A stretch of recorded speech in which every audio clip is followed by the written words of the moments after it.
All right, God is good. All the time. Happy Sabbath to you guys. Okay, so why don't we bow our heads for word of prayer. Father in heaven, I thank you for the opportunity to again look at your creation and help us to be able to see your hand in all of this. I thank you for guiding us through this process and helping us to see how we can cooperate with you. In Jesus' name, amen. Okay, we're on lesson number 6, and we've been talking a lot about wood chip farming. There's a reason for it. It's very, very important to understand the process of what carbon or organic matter, which is the same thing, has to do in the soil. Here's a wood chip garden. They're beautiful gardens if you take care of them right. You don't have the problem with weeds. And it's really hard to do on a very large scale like farming, but it works perfectly for our gardens for locally. How important is organic matter for a successful garden? Now that's the real key to this thing, and understanding this one principle. And if you see this, you'll really understand the gardening process much better. Now here's a quote that came out of a university website. Soils contain approximately 2,000 pounds of nitrogen per acre in organic forms for each % of organic matter. If you have 1% organic matter in your soil, you have 2,000 pounds of nitrogen there.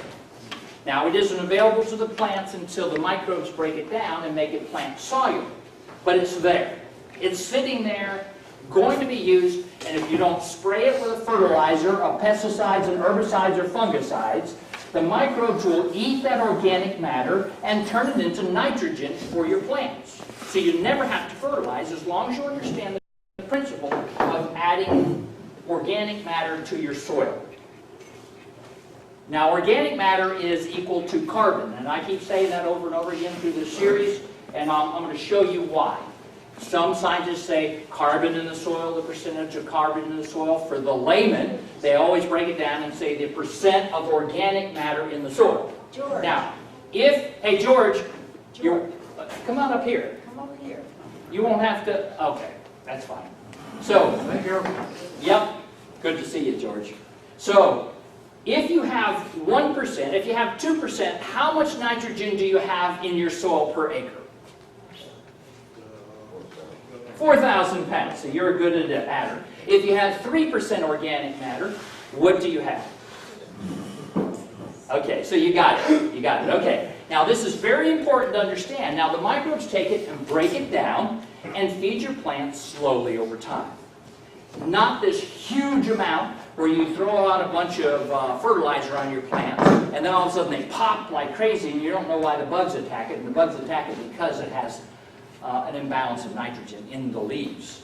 Okay, so how do you know how much organic matter you have in your soil? Well, there's a little thing that you can do, and I suggest that you do it. Hey, Maxine. So what you do is take a gallon of water, put a quarter of a teaspoon of powdered dishwashing detergent in it. Okay? Now, this is not liquid. Liquid does not work. And a quarter of a cup of baking soda, shake it up in that gallon jug. Take a 1 cup of soil, put it in a quart jar, and fill it up with this liquid. And then shake it for 3 minutes. Put that on the counter, and what you'll get is this. All right, this is Adria. All right, so this is Adria's soil in her garden, okay? And this is her compost. Now, when you look at this, and you see this black, and you see this clear. Now this is after about 30 minutes. What is this indicating? This black one is caused darkness by what is in her soil that causes that dark thing? Humus. That's the presence of humus. If I did not put any baking soda in it or soap, it would stay suspended forever. It would never, ever clear. But because I did that, and I did it on purpose, I wanted to see how much sand, silt, and clay are in here, and how much organic matter is here. Now, the baking soda causes the organic matter to float. The soap causes everything to separate. So what you do is you shake this up for 3 minutes, and you can't do it less than 3 minutes because some of the carbon or the organic matter will not get soaked with the proper mixture. But you have to shake it for 3 minutes. Now, when you look at this, this is overnight. She has sand, silt, and clay. Sand, silt, and clay. Now, if you had a 33% of each, she would have a loamy soil. That's what they call a loamy soil. But a loamy soil is the ideal soil. That's what everybody says because you have the proper balances. Now, when you look at this, this is her garden. This is her compost. This is only 0.5% organic matter. Because there's none here. It's just floating just on the edge, and there's none in the center.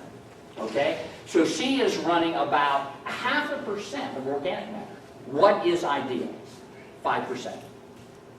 That is 5%. Okay. Now her compost area is running ideal. It's ideal in microbiology too. So when you take a look at this, I'm going to show you the microscopic images, and so that you can kind of get an idea of the differences in those two soils. All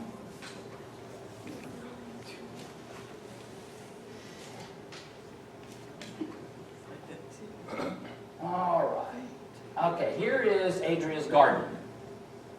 Now, when you look at this, she actually has... I move it around a lot because I'm looking for predators. She has no predators, she has no fungi, and she only has one species of bacteria in her garden. You need a minimum of 30 to 40. There is 1.25 million different species. But you need a minimum of 30, and she has a lot of bacteria, and I had counted it on a still. But I'm looking, right now I'm just looking for predators. There are absolutely no predators in here that eat the bacteria that turn it into fertilizers. So what's happening is this. These few bacteria that are in here, there may be 2 different species, but these few bacteria that are in there, and there's quite a bit of that one species, they're immobilizing her nutrition in her soil. They're making it not plant available because there's no predators there. Now what I want you to do is take a peek at her compost. Now, I've asked her for a specimen. You brought it? Yes. Okay. Because I want to grow microbiology from it. Now, this right here is a nematode. You see it? All right. Now, that is a dead nematode. And I'm going to show you why it's dead. But she has one in there that's alive. But that died along the way. Now, think about this. Nematodes breathe what? Air. Protozoas breathe air. Earthworms breathe air, and if you put them in a plastic bag and you shut it, you kill them. Okay, all right. Now, she's got a lot of different bacteria. Bacteria die the last, okay? Now, she has so many different types of bacteria. That pile right there, if she takes it and grows her microbes from that and puts it on her garden and puts carbon on there, organic matter, that garden will produce like nothing, like nobody's business. That is probably the best specimen. That is a protozoa that died. Okay, kill him. You suffocated him. Poor guy, he's deader than a doornail. Okay, now that right there is fungi. So your balance in your compost is incredible. If you guys bring me a soil sample, I will look at it, okay? And I'll tell you what you need. But she's got so much diversity in here that I could grow a farm on this. With a little sample, I could grow an entire farm on this thing. There's another protozoa. So they're dead, but they're there. They exist. Now I want to show you a live one. This is amazing to me. All right, so How are they dead? they're dead because they breathe air and she suffocated them. I'll show you that in a minute. Okay. She's suffocated. Okay, there is a protozoa that's alive. You see, that's a good guy protozoa. He's a bacteria-eating protozoa. He will eat 10,000 he will eat 10,000 bacteria a day. So here he is, a nematode, swimming around in there. You have one live guy. Okay? But I know that your soil is incredible. Okay, so we don't have to worry about that particular. I don't know how big that area is, but I want it. Okay. All right. So here we go. All right. Now I'm going to show you what she did, so that you guys can get an understanding. Okay. You don't want to bring it in a Ziploc bag, because it's like doing that. You just did that. Okay? Anybody we know? Okay, so did I get the point across? Don't ever bring a soil sample if you're testing microbiology in a Ziploc bag, because you kill it. Now, what you want to understand is this. You can take a soil sample and send it to the agricultural department, and they can tell you how much nitrogen, phosphorus, potassium, calcium, magnesium, all that stuff is in it, and it doesn't affect it to put it in a plastic bag. But microbiology is alive. It's breathing air, and you don't want to do that to it. So, no bags. Open boxes, open containers, open bags, paper bags, any of that kind of stuff, you want it always open. And when you bring the sample, then we have live biology to look at. Now, it's a common mistake everybody makes it, because that's what we think about. All right? So, I want to tell you about a 2 marshmallow test so you guys can understand what we're trying to accomplish here. In the 50s, in Stanford University, they took these 4-year-olds in preschool, and they put them in a room, and they set on the table a marshmallow.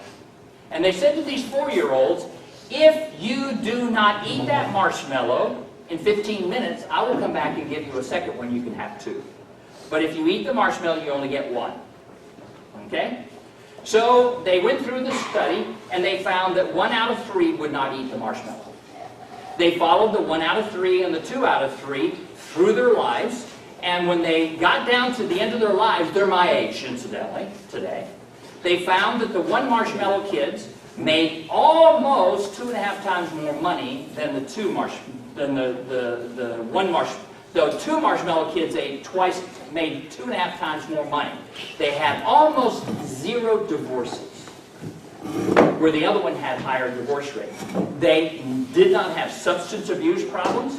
They had better grades. They went farther in school because they were 2 marshmallow kids. Now, here's the deal that I'm trying to make for you today. You can put fertilizer on your garden, and it will grow, and it will produce. Every year, you will have to put more fertilizer on it, because the soil will become more and more depleted. It is the nature of it. Anytime you add fertilizer to the soil, it attaches to the other fertilizer that is in the soil and washes down through the aquifer. So every year, it gets less and less fertile. We are 2 marshmallow people, which means this. We're going to grow for the long term, not for the short term. So when you make a decision to go microbiology, you grow them, you work at it. It's not real expensive. It's just work. And I'm telling you what, there isn't anything easy about farming, except sitting on a tractor plowing a field. Okay, go down to the end of the field, turn around, come back. Okay, in an air-conditioned cab, most of them, yes. What did they put in the marshmallow to make people? That's a good point. Okay, so that's funny. All right, what did they put in the marshmallow to make people that way? Okay, so, yes. Once you have fertilized a piece of land, how many years does it take for that fertilizer to grow? It depends on how active you are in putting microbiology in it. If you put a lot of What microbiology if you do nothing at all? at all, it takes 10 years. Thank you. That's what I want If to you know. do nothing to that soil, if you have a garden spot that you put fertilizer on, you killed all your microbiology, how long would it take for that to leave all by itself? 10 years. That's what I mean. You could get rid of it in three inoculations over a 7 to 10 period of time, 7 to 10 day period of time between inoculations. You can get rid of all that toxic substance and have a good system in about a month and a half, 6 weeks. Wow. You can have it done.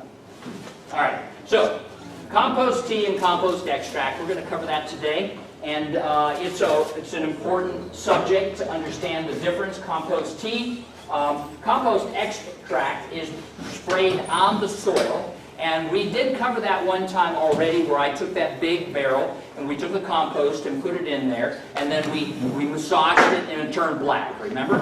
That's an extract. And then you just take and sprinkle that on your soil. Okay, you put it in a watering can. If you've got a small garden, do that. Just spray it on it and water it in. Yeah, go ahead. So now, but the compost tea is sprayed on the leaves. And I'm going to show you how important it is to understand this principle. This is so important, it'll surprise you. And it's very important to make this one investment in a compost tea brewer. Okay? So, when you put compost in a brewer, and you put the food in the brewer, like molasses, seaweed extract, and humic acid. You put a little bit of that in the water, and then you put the microbes in with the bag, and you're bubbling it. It produces a substance, a sticky substance called glomalin. Glomalin is, have you ever eaten slimy okra? That's what it is, the slime. Basically is like that. It makes it stick to the leaves as it's growing. Okay, so as this stuff is growing, in it, it causes this glomalin to get suspended in the water, and when you spray it on the leaves, it sticks to the leaves, and nothing will take it off, other than chemicals. It can, once it dries on there, it's on there permanently. So, that thing is sticky. It sticks to your leaves. It's now your leaves are coated with fungi and protozoas, nematodes, all kinds of bacteria, and it's covering the leaf. All right? So this glomalin makes it stick, and you don't wash it off. And a friend of mine said this past week, he said, well, Chuck, what happens if you can't wash it off? What happens to those microbes when you eat them? I said, it goes in and gives you good gut health. That's where you're getting your good gut health from. The probiotics. You eat it, and now it's filled up your gut with all these beautiful bacteria that is making you healthy. All right? So you want it to be on the leaves. But if you spray a fungicide, a pesticide, a herbicide, or anything on that plant, it kills them dead. If you do foliar feeding of fertilizers on that plant, you kill them all dead. And now you're robbing yourself of those microbes that you really need in your intestines. All right? Now here's some glomalin. It's normally brown. Naturally it's brown, but they dyed it. Just so you can see, this is what they call soil aggregate. This glue takes these soil particles and they glue them together. That's what makes clots. Now if you had an hourglass, there's no glomalin in that, is there? That sand goes right through that hourglass. You don't want that. When you walk out in your sandy garden spot, you don't have any glomalin because you just feel all that sand there. What you want is some clotting in your soil. You want the soil to stick together. And if you see it sticking together, you say, praise the Lord, I've got glomalin. Glomalin in the soil can be up to 80% of the organic matter in the soil. It's very important. So you want your stuff growing. Here's some glomalin coming out of fungi. It grows off, it's produced by bacteria and fungi. And here's some fungi that has the glomalin already being produced around its hyphae. All right? Here's another aggregate, a soil aggregate, stuck together by glomalin. All the green is the gluey substance from the microbes. Two reasons that you sprayed compost tea on the leaves. The first reason is the microbes feed the plant through the stomates, or the stomata, on the leaves. That's singular, that's plural. All right, so the stomates are on the bottom of the leaf, and the microbes will feed the plant directly through that. And number two is to protect the plant through occupation. All right, I'm going to show you what this means. This is an amazing thing. When you look at this, this is a fungal disease that attacked this tomato plant. All right? Here's another fungal disease. Here's downy mildew. I don't know if you guys have ever had it. Here's a field that has a fungal disease going through it. And here's a fungal disease. These are all fungal diseases that if you had sprayed your plant before it got it, it would have never gotten it. Okay, now here's the deal. That's downy mildew on cucumber. Now I want to show you this experiment. this university took this field and they sprayed this compost tea full of microbiology on the leaves of certain blocks. All right?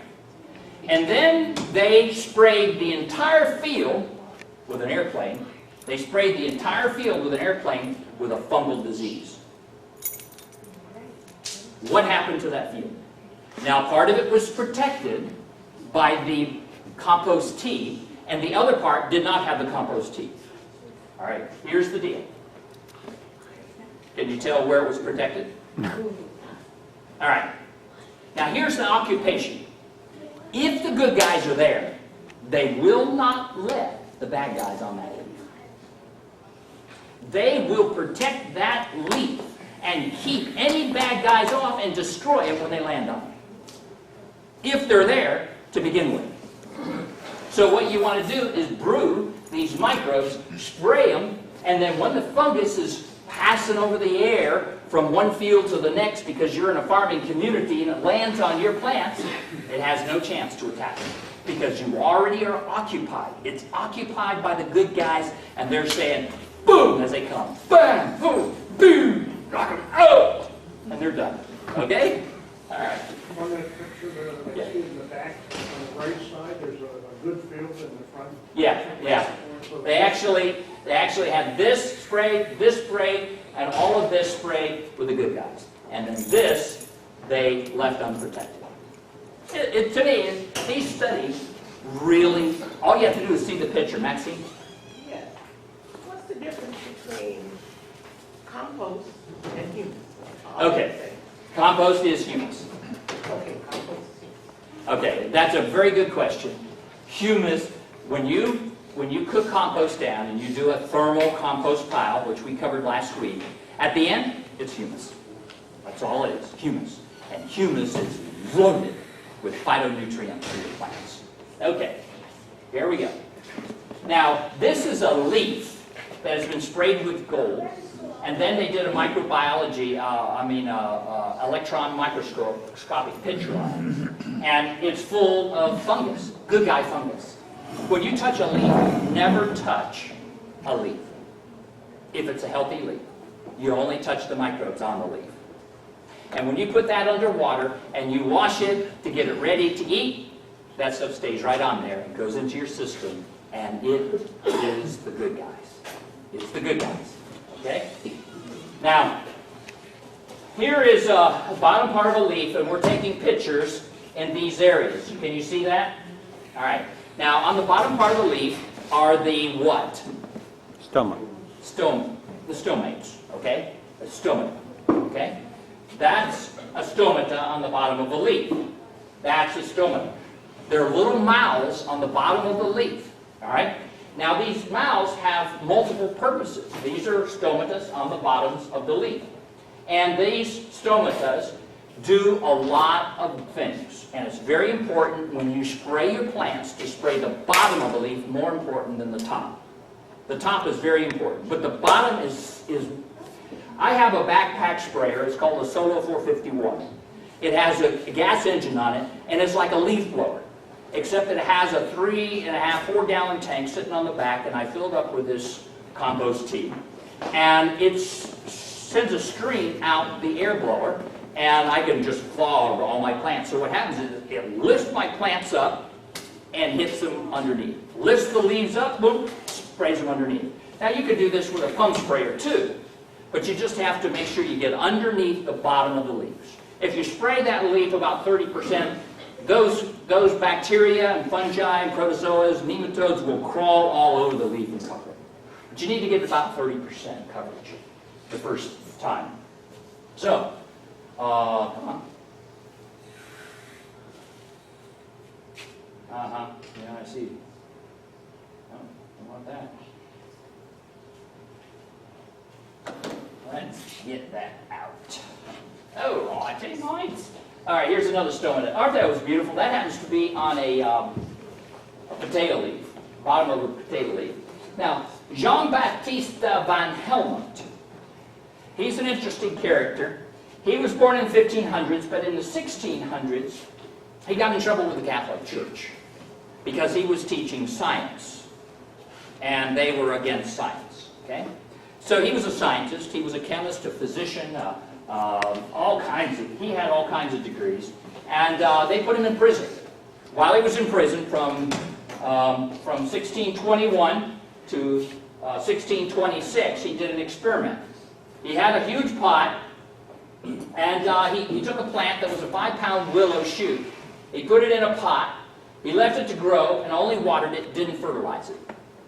Okay, after 5 years, von Helmont dug up the plant, scraped off all the soil, measured the size of the plant, and measured the weight of the soil. So he started out with 2.3 kilograms, which is 5 pounds, a little over, 5.04. He started out with dry soil that he dried in an oven, and it was 90.9 kilograms, which is 200.4 pounds. Then he put the plant in it, and he only watered it. In fact is, he put a metal plate on the top of it with only a little bit of holes in it to allow air to go through, but he wouldn't allow the leaves from the plant, the willow tree, to fall on it. He took the leaves off when they would fall on it. And then he at the end, he weighed the plant. It weighed 169.75 pounds. And the soil now weighed 90.8 kilograms, 90.9. Where did it gain its weight? Air. That is correct. From the air. All right. That's called photosynthesis. Now, this is very important to understand. Soil provides the gates that open the valves that let the plant grow. That's what the nutrients in the soil do. That's why there was very little missing from this soil. 1/10 of a kilogram was missing. That is it. So, basically, the photosynthesis, carbon dioxide enters the leaves through the what? The stomata. Okay? These tiny holes in the leaves. Okay, so in these leaves, they take carbon dioxide through the stomatas out of the air and put it in their body. Carbon dioxide, why do they call a plant carbon? It's because it is carbon. It came from the air. Right out of thin air, that plant was born. God set that all up. So, this photosynthesis, sunlight, went on the plant, and now it's pulling carbon dioxide and it's rejecting the oxygen, so the oxygen around is getting more and more oxygenated, and it's the minerals in the soil are playing only a minor role. But they're so important that if they weren't there, it wouldn't grow. So it's all connected. God set this thing up from the very beginning. So this photosynthesis occurs, and the carbon dioxide goes in the plant and creates carbon molecules, carbon chains linked together to make a tree or to make a plant. Now, when you say how much, if a scientist comes to you and say, how much carbon do you have in your soil? You know it came from the air. Now, this is very important to understand. And there's a reason why I'm covering this, is that plant matter that now is covering the ground, that wood chips that you're putting on top of the ground, that's carbon. That came out of the air. It was created from thin air. And it will go back very easily if you make mistakes. So why do we have less carbon in our fields today? Now, when the United States was born, you remember the Lewis and Clark expedition? They sent this team across America, and they measured the depth of the topsoil, and they measured how much carbon was in the soil, how much organic matter was in the soil. And do you know what they found? In the Great Plains, they had 25% carbon. Do you know what's there now? 0.7%. It's because of conventional tillage practices. So, they kept tilling it and tilling it and tilling it, and the Dust Bowl came and they kept tilling it and tilling it. Do you know how deep their topsoil was then? They dug down over 25 feet. It was 25 feet in most places, but 30 feet in others. And that carbon was that thick all the way down. It had a minimum of 25% carbon, or organic matter. So organic matter is so important that it feeds the plants. But every time you rototill, you break that carbon up into little tiny pieces, and then it evaporates into the air from where it came. Why do you think that they blame farmers for this greenhouse gases effect and all this gases going into the air, this carbon going up into the air? It's because we keep plowing the fields and disking the fields and cutting up little pieces, and then it evaporates. It off-gases. It off-gases. That's what it does. So you don't want to till. You're breaking it up into tiny little pieces, and then it'll go away. I hope you guys get this one, because this is the most important part of the gardening, is to understand that that carbon has to be there. It feeds the microbes, and it helps the plants because of the nitrogen in the carbon.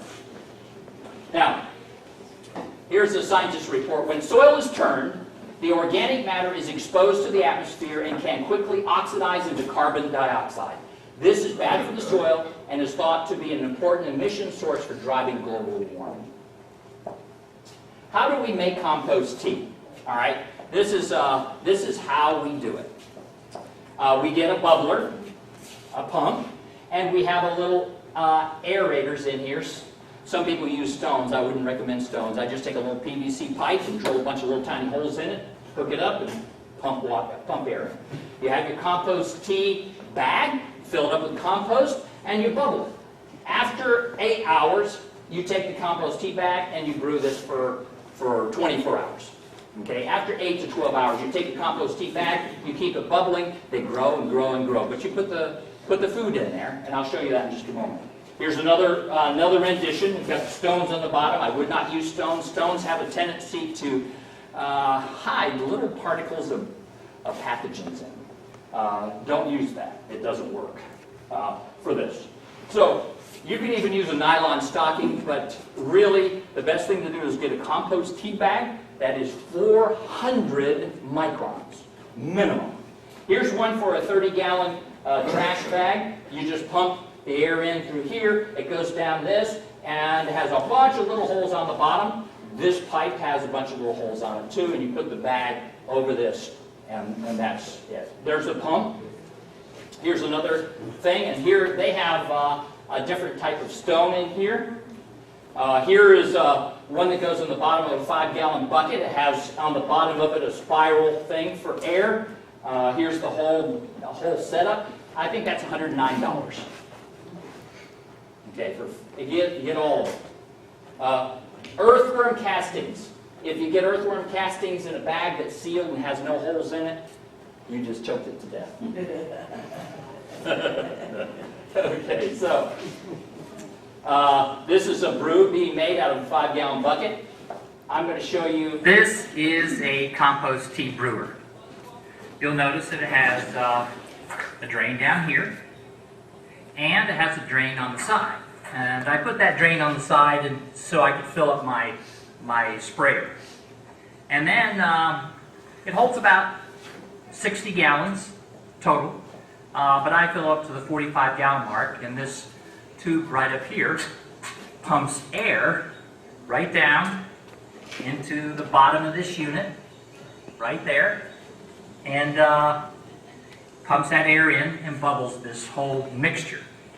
This pump right here is the unit that actually pumps the air into it through this tubing. And I can remove this tubing here and put it on one of the other units. I have that unit and I have this unit. So I have 3 different compost tea brewers and extractors that I can use at any time. Okay. I'm going to go through the whole process to kind of show you. The first thing that needs to happen is you fill it up. Put water in. So I'm filling it up right now. And when it fills, then I'll put some food in it. And then I'll put the micro tea, actually the compost. Now that's an easy one to clean because it's like a funnel. And so when you get through with it, you just wash it out and take a cloth and wipe around it, then wash it out again, and it's all clean. It's so much easier to clean than my totes. I have two 275-gallon totes. One of them I have a sprayer on, arms that spray my fields, And the other one I take and I have a hose sprayer that I can spray trees and stuff with, and plants and things like that. So let's go on and I'll show you the whole Now process. I've got it full as I want to get it full. And basically it's sitting at, that's 45 gallons. And it's enough. That's all you need. So, actually, you guys don't need as much as that. So now I'm going to turn it on, the bubbler. And we'll let this thing start working. See it bubbling? And that's about how you want it to bubble. That's a pretty good boil. It's like boiling some food over the stove. That might be a little bit hot. So, I'll turn it down just a tad. And that's about right. It's called a rolling boil. Rolling boil.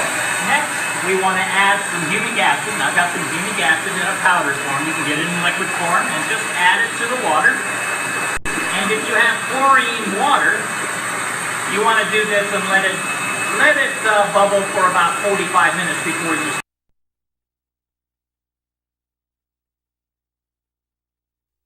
putting anything else in it. The humic acid will actually tie up the chlorine and the chloramine, and it'll make it completely harmless to the microbes after about 45 minutes of bubbling. Next, I'm going to add, because I have normal well water, I can add this right away.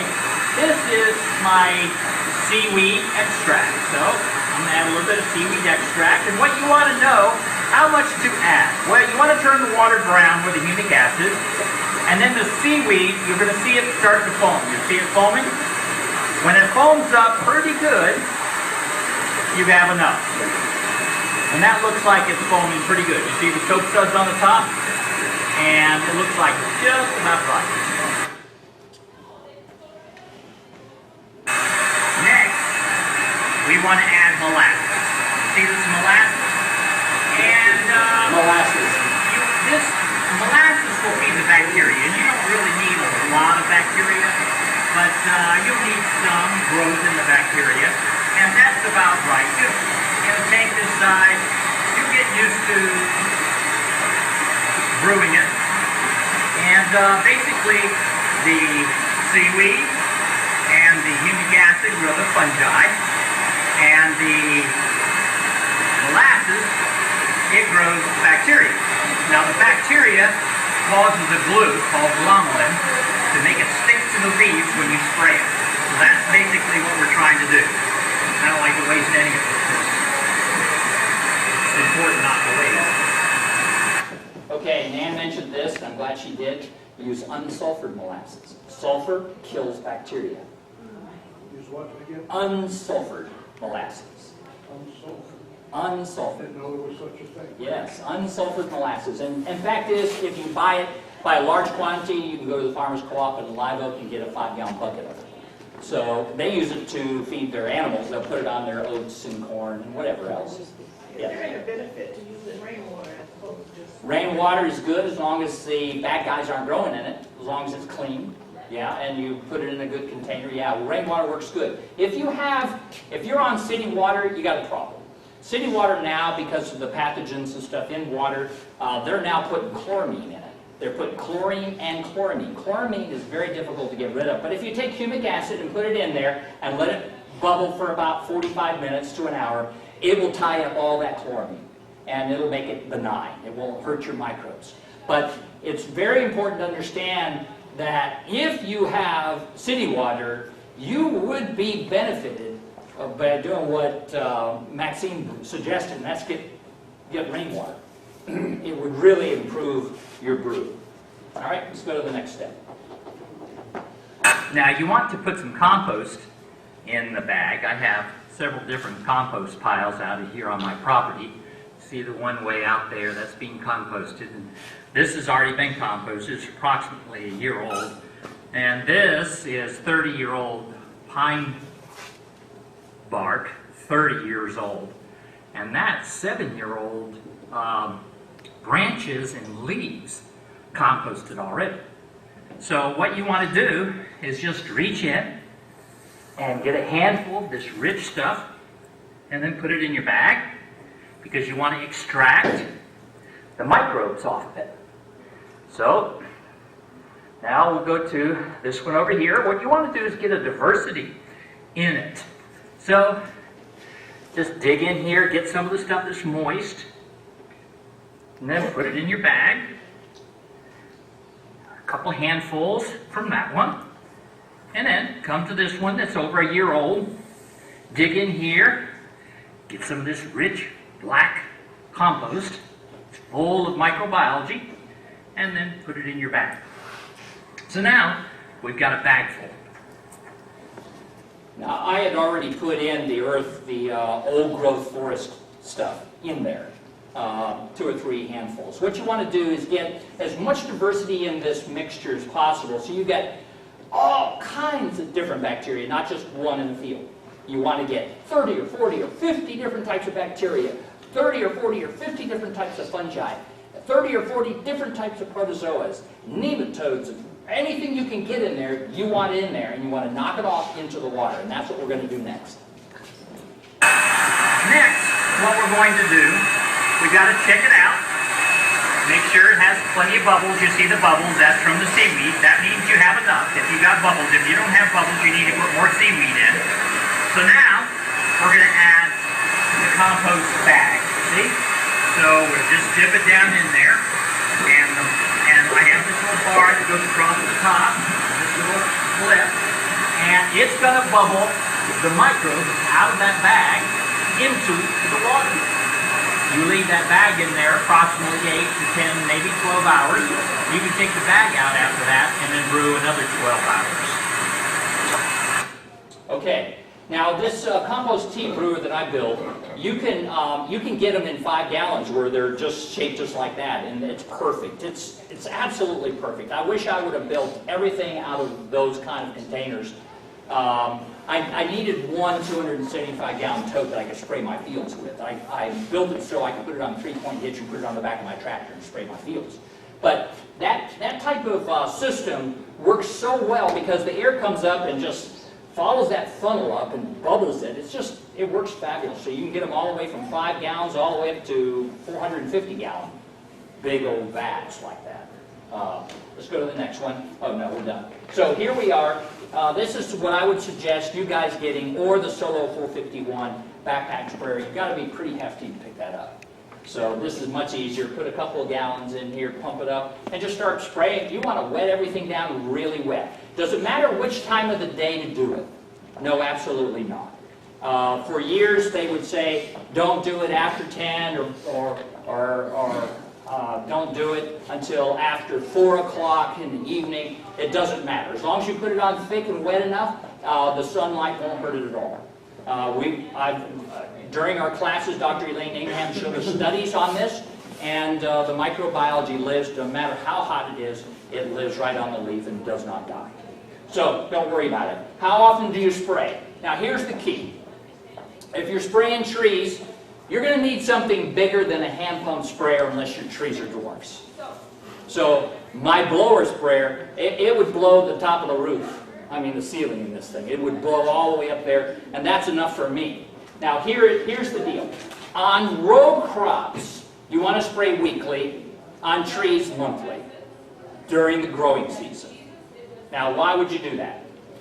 It's because now you have this plant. Let's say you have a tomato plant that's this big. Every week it grows 6 inches. That 6 inches now needs protecting. Do you understand? It's new leaves and it needs protecting. So next week it grows 6 inches, and next week it grows 6 inches. If you said I'll spray it once a month, you now have 24 inches you didn't spray. And now the disease has already lit on it and started eating the leaves. Once that bad fungus gets on there, it will not let the good guys on. That's why it's important to spray them when they're young. Yes? Once you make that tea in liquid form, how long is it good for? Good question. 2 hours once you shut the air off. 2 hours. If it's in the growing mode, it will only last 2 hours, maximum 3, but they say 2 hours is a cutoff point. After that, it's hugely diminished. What happens to the tea itself? It's not good. The what? The tea, the liquid. Pour it out on the ground. Just throw it in there. Yeah. So If you keep the air going. if you keep the air going, it will live, but they start diminishing even in the tank after 24 hours on warm days and after 48 hours on cold days. Okay? So, good questions, guys. All right, how often do you spray and treat? Once a month, because the foliage comes out in the growing season, you keep spraying it once a month. On the annual crops, you spray them every week. And you just say, every Monday I'm going to go out and spray my crop. That's what you do. Brew it. Say, for instance, you say, I'm going to brew it on Sunday, start my brew. On Monday morning, I'm going to go out and do all my spraying. And it really only takes a few minutes. If you have a small garden, for me, it takes me a half a day. But it's really important if you do that, make it a regular routine, just do it on clockwork, and you won't have those fungal diseases. And the plants will be healthier. And what's interesting is, on the stomates, okay, on the stomates, on the bottom, here this microbiology is all around it. It's taking the carbon out of the air, turning it into nitrogen, feeding the plant directly through the stomates. So it's taking the N2 right out of the air, breaking it down, feeding that plant constantly 24 hours a day, 7 days a week, and it's just a remarkable process. Cooperate with nature. It's just, it will work. You mentioned about off-gassing. Is that part of the cycle? Because if it takes it out of the air, it's got to put it back in. Correct. That is part of the cycle. Yes. All right.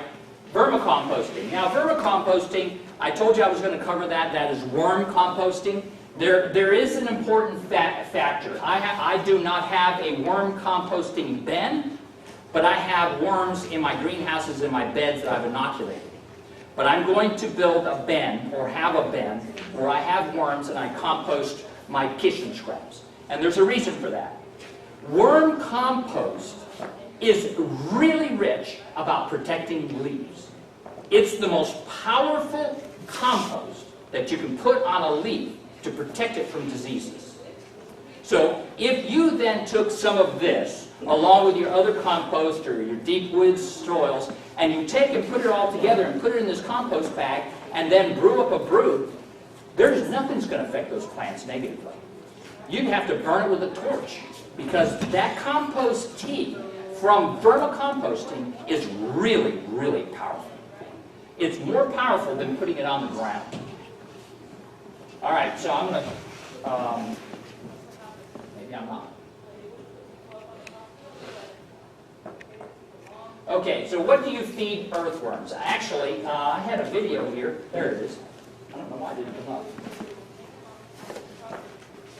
Let's try this again. Huh.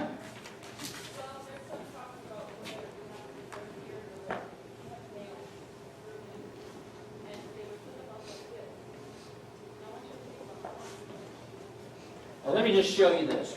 This is a bin. It has 5 trays in it. And what you do is you take some of your compost, or you can shred up newspapers and put your worms in it, in the bottom. All right? And then put this lid on. Now, you just keep feeding it, feeding it, feeding it, until at the bottom of this, it grows up until the worm's about to come out the top. You keep feeding it and feeding it and feeding it. So then you take another one of these and put it on the top of that. All right? So you set it down on the top. It just sits, they nest on the top. Boom. The next one up has holes in the bottom. So the worms crawl up through the holes to get into the next level. Because now they're overcrowded in there. They want out. They want out. So you then you take the next nest and you put the food, you put the shredded up newspapers in there, and then you start putting food in there. They climb up through there and they start eating the food. And they climb out of this box completely. They're gone. You can take that box now and use it. It's amazing. So these guys, what they do is they'll set up this box system, this nesting system, and they keep climbing out, and keep climbing out, and keep climbing out until all the worms are up here, and this is all 4 trays full of compost extract that you can use in your sprayer. Yes? So they eat the newspaper? They eat the newspaper, they eat any food you throw in there, cardboard, shredded up anything. You can just throw just about anything in there. I'll show you some of the things you can feed them. What do you feed earthworms? All right, yummy and yucky. All right, they really like these foods, which is lettuces, leafy greens, anything like that, fruits. They even eat banana peels. All the vegetables, coffee grounds, filters, tea bags, newspapers, cardboard, shredded up cardboard, eggshells, crushed calcium, all kinds of stuff. They do not like citrus for some reason. They just do not like it. They do not like any oily stuff. So if you had a salad that had oil and vinegar on it, throw it away. They won't eat it. Breads and cereals, for some reason, they don't like. Salts, they don't like. Meat, they don't like. Sugars, they don't like. And they don't like garlic and onions, for some reason.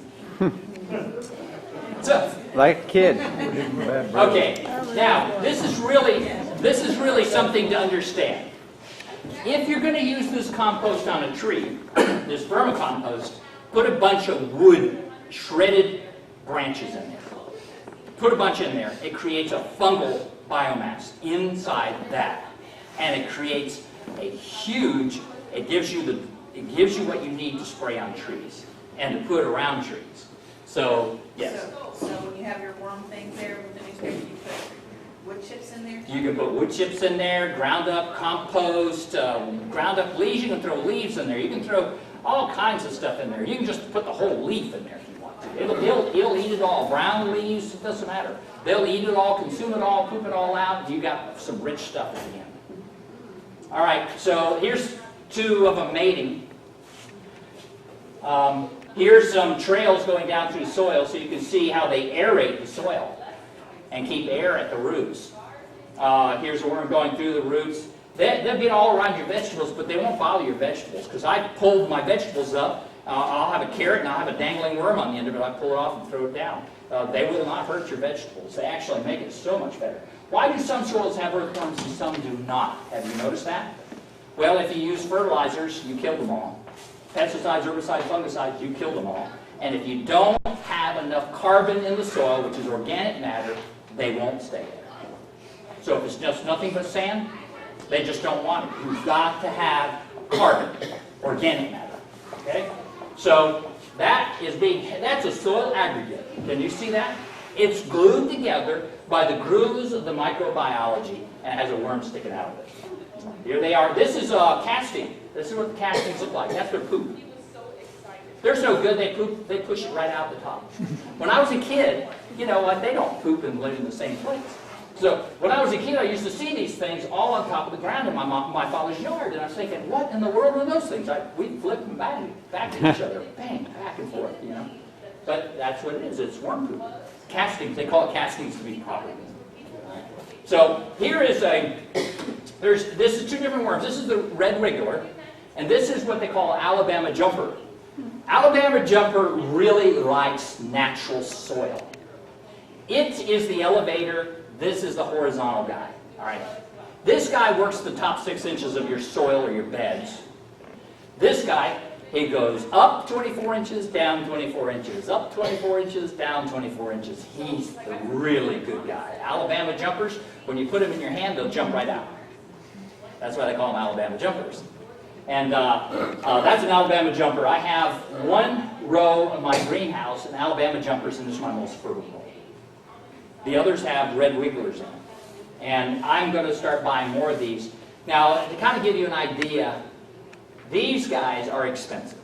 $380 for I think it was 10,000 versus $94 for 10,000 for the red wigglers. It's mind-boggling how expensive they are. But if you put them in a crowded area, they produce like crazy. And they are better for your soil. They like natural soil better. Here's a Alabama jumper versus a red wiggler. And here's a red wiggler. A European nightcrawler, don't buy them for your garden or they will not live. They only live in compost. And then the Alabama jumper will live anywhere you put it. He's the big guy. I'm going to raise, by God's grace, I'm going to raise those guys. Now, when you decide you're going to raise them, you build your own bin for them. You take a 4x8 sheet of plywood, you cut it in half, and that's the sides. So they go up 2 feet, down 2 feet, up 2 feet, down 2 feet. That's what you do. And you build a screen on the bottom. Actually, it's a wire mesh on the bottom. Take some cardboard, put it on there, fill it up with your compost, throw your worms in there, and from that on, they will go up and down, up and down. They want to be elevated. They want to go up and down constantly, and they will produce in that environment. And you guys could build them easy. All right? So worm food. More food. Worm facts. Worms are able to eat their own weight in food every day. They get most of their nutrients from bacteria, fungi, decaying roots and leaves, and protozoans. So, I don't know how well we did today, because I didn't look at the clock. Yes? How well does the stuff have to be composted or decomposed before the worms get into eating? It doesn't have to be. They'll eat it fresh. Fresh. If you put a compost bin out for a vermicompost, you put that food in there, put the lid on it, it will never smell. People put it inside their houses. It will never smell. For some reason, they consume everything in there, everything, and they make it smells like, have you ever smelled go in the forest, you smell this earth, this black earth? Well, that's a actinomycetes. That's the smell of actinomycetes. That's a bacteria that lives in the forest, and it's the most prolific of all bacteria. When you smell that, that's what this vermicompost smells like. It just smells just like it. Yes? What's the minimum and maximum time period for that? Once you build like take a couple sheets of plywood and build you a floor ready? You mean to have something ready? Yes. Okay, now if you don't have these trays, I'm glad you brought this up. If you don't have these trays where they're moving into the next tray, moving into the next tray, moving into the next tray, and then you're using the bottom off and put the bottom on the top, and then they're constantly moving. If you don't have that, you build a big old box like Joe would probably do. Build a big box, put the hardware cloth on the bottom so that it has air that goes through the system, and you put it on the top. Now, they worked it about a year, 6 months, and you say, man, a lot of that stuff is really rich down there. You push through it, and it's really rich. How do I get it? Everything is coated with worm. Well, you take the box, and you put all of your compost that you're feeding the worms on one side of the box. And they will leave the other side of the box completely and migrate to this side of the box, and they will not ever touch that. Then you harvest this. But it takes, if you were using, Brent, you probably could answer that. How long is it then usable? How long does it take for then you can start using that sort? So, with the worms that I have, Yes, you have the red wigglers. well, I'm not sure the actual time frame on it. What I do is I drill the holes on the bottom and just use the tea coming out from that. So I've never really used the skull, so I see. don't know how to do that. Yeah, there's some of them that actually have a spigot on it, and there's always some liquid drainage that goes into the bottom tray, and you turn the spigot and then you start feeding your plants with that stuff. That will work, but most of the guys don't do that. Most of them use that, but they use the compost, the extract, the vermicompost itself, and they use an extract and they spray their plants with that. So, anybody else have any questions? Are we getting, are you guys understanding this? Is everybody understanding as we're going through this process? I'm not leaving anybody behind, am I? Yes? And the screen, and why the screen on the bottom of the... Why the screen? Because they want air. You don't want them to get compacted. Okay, so hardware cloth. You guys know what hardware cloth. Hardware cloth is a galvanized cloth, and you get it in different sizes. They recommend 2-inch by 2-inch squares. So you'll build your box. It'll be 2 feet wide, 2 feet high, 4 feet long, and you want to have a lid on it if you have it outside because you don't want water to get in it. So then, on the very bottom, you have the hardware cloth, and 2-inch by 2-inch is the best. So air goes through it. You cut out cardboard and you put it right in the very bottom, and you lay it in the bottom, and then you start putting your material in it. Is the box on the ground, or do you lift it up? You have it off the ground about a foot. Elevated off. Elevated off the ground. You'll have something under there to catch a lot of the compost that comes out at the bottom and start using it. Because it will come out at the bottom. But once it gets set up in there, you don't have to do anything to it. You just keep feeding it. You want to fill it up with your compost to begin with, so it has some place for these worms to go in. The Alabama jumpers were ideal for that size box. if you get a box that big and you put red wigglers in there, it won't work. It's too heavy. It gets too heavy because they're only working the top 6 inches. And the bottom becomes anaerobic and nasty and it starts smelling. So that kind of box only works for Alabama jumpers, yes. Do you have to worry about those trying to crawl out of the box? If you have plenty of food in there, they never crawl out.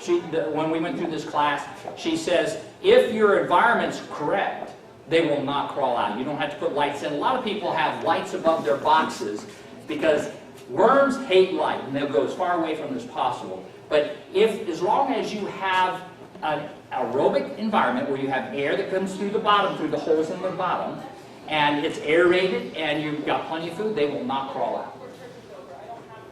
If you put too much food in, it'll start rotting, and then they'll start crawling out. That's a good point, yes. How many worms would you put in there? I think I would put, if it were me, I think I'd buy 5,000 of those worms and put in a big box that big. And I'm planning on building that kind of box because I really want the Alabama jumpers and I want them producing a lot of babies. This film showed, that I don't know why it didn't show up, but this film showed little baby worms, little tiny, tiny baby worms. It was really interesting. Anybody else have any other questions? Do you guys see the hand of God in this stuff? Amen. I do too. I see the hand of God in all of this. God has set up His creation in just a wonderful way. If we just cooperate with Him, He'll cooperate with us. God bless you. We've got, incidentally, next week will probably be our last week. I'm going to cover some things that you guys are going to be interested in next week. I'm going to cover beneficial insects. I'm going to cover ground covers. And I'm going to cover several other things. I got a whole list at home I'm going to cover next week.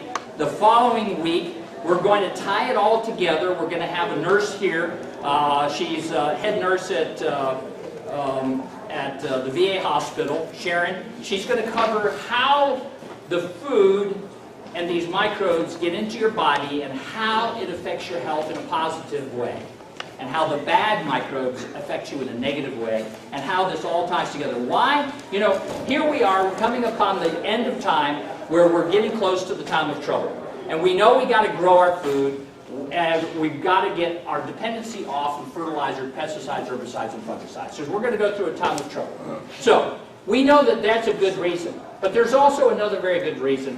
We need to grow these types of foods for the health of our bodies. And it will improve your health dramatically if you do it correctly. She's going to cover those principles the following week. So those are the next 2 weeks. After that, the pastor, I'm going to China and Taiwan and Japan. And after that, the pastor is going to, during that time that I'm gone, he wants to have a Bible study session with the group during that time. If you guys are amenable to that, he wants to cover some subjects that we did not cover during the Revelation seminar. Okay, guys, who would like to have our closing prayer? Who's our volunteer? Sergio, would you like to pray? Sure. Dear Heavenly Father, as we see your hand in nature, may it increase our trust in you, that not just we can trust you with our garden, but with our hearts. Yes. We pray these blessings in the name of Jesus. Amen. Amen.